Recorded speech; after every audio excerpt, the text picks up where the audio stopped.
আমাদের মন যদি কখনো কোনো কারণে ভেঙে যায়, এটা অনেক রিজন হতে পারে। কেউ কোনো আঘাত দিয়েছে, কেউ কষ্ট দিয়েছে, কিংবা কোনো একটা সম্পর্ক ছিল ভেঙে গিয়েছে। বিভিন্ন রিজনে আমাদের হার্টটা ব্রেক হতে পারে, এটা ভেঙে যেতে পারে। তো আজকে আমরা জানবো 3টি উপায় যেটা অ্যাপ্লাই করলে আমাদের মনটা ভালো থাকবে, আমাদের ভাঙ্গা হৃদয়টা জোড়া লাগবে। আপনারা সবাই শুনবেন তো ইনশাআল্লাহ? মাশাআল্লাহ। যখন আপনার মনটা ভেঙে যাবে, ফার্স্ট খুব মনোযোগ দিয়ে একদম চোখে চোখ রাখেন, হৃদয় থেকে শুনেন। কান দিয়ে শুনলে হবে না, হৃদয়ের একটা কান আছে, এটাকে খাড়া করা। যদি মন কখনো ভেঙে যায়, যদি হৃদয়টা কখনো ভেঙে চুরমার হয়ে যান, যদি ভেঙে যায় কখনো, এটাকে ঠিক করার জন্য, কষ্টকে হালকা করার জন্য জাস্ট গো টু দ্য গ্রেভইয়ার্ড, কবরস্থানে যাবেন। যদি মন কখনো ভেঙে যায়, অনেক ডিপ্রেশন, কেউ কষ্ট দিয়েছে, কেউ আঘাত দিয়েছে, মনটা ভেঙে চূর্ণ বিচূর্ণ হয়ে গিয়েছে, যদি এটাকে ঠিক করতে চান জাস্ট গো টু দ্য গ্রেভইয়ার্ড, কবরস্থানে যাবেন। কবরস্থানে গিয়ে যে কবরটা আছে, মেয়েদেরকেও বলছি, ছেলেদেরকেও বলছি, কবরস্থানের দিকে তাকাবেন। যে কবরগুলো আছে, কবরগুলোর দিকে তাকাবেন, তাকায় ভাববেন যে হায় রে হায়, আজ আমি যেমন আছি কাল কিন্তু সে তেমনই ছিল, আর আগামীকাল আমি তেমন হব আজ যে যেমন আছে। এটা আপনি ভাববেন। যে মানুষটা আছে কবরে শুয়ে আছে, তার অভিমান ছিল, রাগ ছিল, ভালোবাসা ছিল, সব ছিল, কিন্তু দিন শেষে সব কিছু শেষ হয়ে গিয়েছে।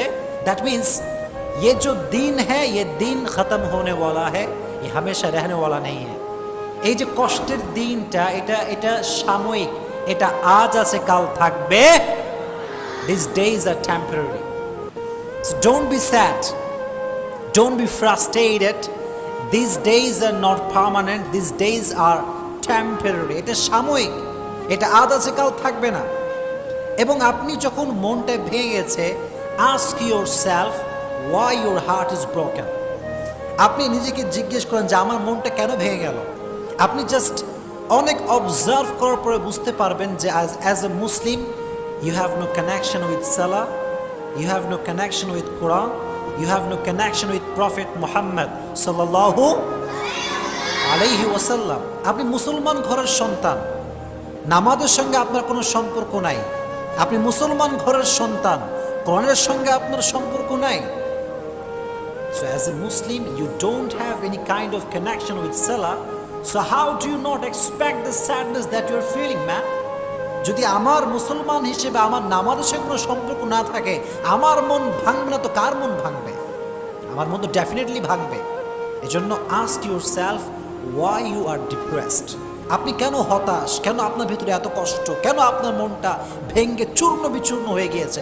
আস্ক ইউরসেলফ, দেখবেন আনসার আসবে যে আমি যেখানে থাকার কথা সেখানে নাই, আমার থাকার কথা মসজিদে, আমি আছি হলে, আমার শোনার কথা কোরআন, আমি শুনছি গান, আমার মন ভাঙবে না তো কার মন ভাঙবে রে ভাই? একটু প্রশ্ন করেন নিজেকে। এই জন্য যখন